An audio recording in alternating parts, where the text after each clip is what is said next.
최근에 발생된 그 현실 이익 요거를 보상하게끔 되어 있어요. 무슨 얘기인지 아세요?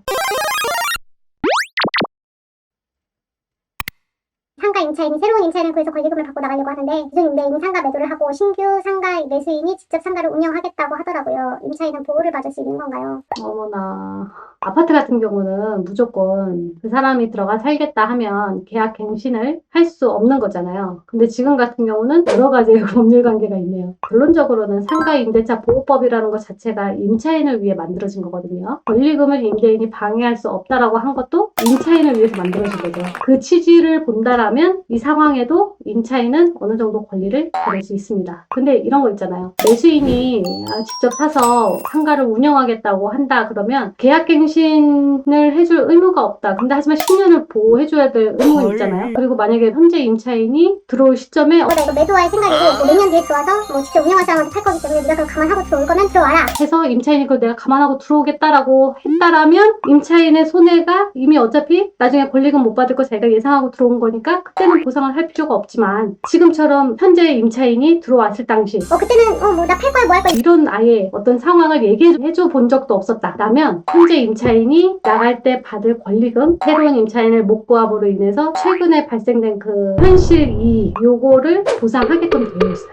무슨 얘기인지 아세요? 그 기존 임대인도 이거를 팔아서 새로운 매수인을 구하는데 이 매수인이 자기가 직접 사용하겠다라고 하는 사람을 구하는 거잖아요. 그럼 이 사람은 이거를 매도함으로 인해서 이득이 생기잖아요. 그랬을 때 임차인, 현재 임차인의 이득을 뺏을 수 없다. 이게 상가 임대차 보호법상의 논리라고 보시면 돼요. 그래서 제 생각에는 이게 특별하게 현재 임차인이 들어왔을 때 매도인이 팔 예정이고 너가 언제까지 꼭 나가야 돼. 그리고 새로 살 사람이 직접 운영할 거야. 이런 거를 처음 들어왔을 시점에 예견되지가 않았다라면 그리고 다른 뭐 둘간의 어떤 합의가 없는 상태의 일반적인 요 지금 내용만이라면 제가 봤을 때는 이 상황에 이 임차인을 내보내기 위해서는 그에 맞는 손해를 배상해야 되는 게 맞지 않을까라고 생각을 합니다. 매수인이 자기가 쓰려고 한다고 한들 그로 인해서 피해보는 사람에 대해서 보상을 해줄 의무까지 없어진다라고 볼 수가 없어요. 왜냐면 상가임대차보호법은 말 그대로 임차인의 영업권부터 전반적인 걸 보호하기 위해서 만든 법이기 때문에 저는 그렇게 생각을 합니다. 근데 모든 건 아시죠? 소송을 가봐야 아는 거고 또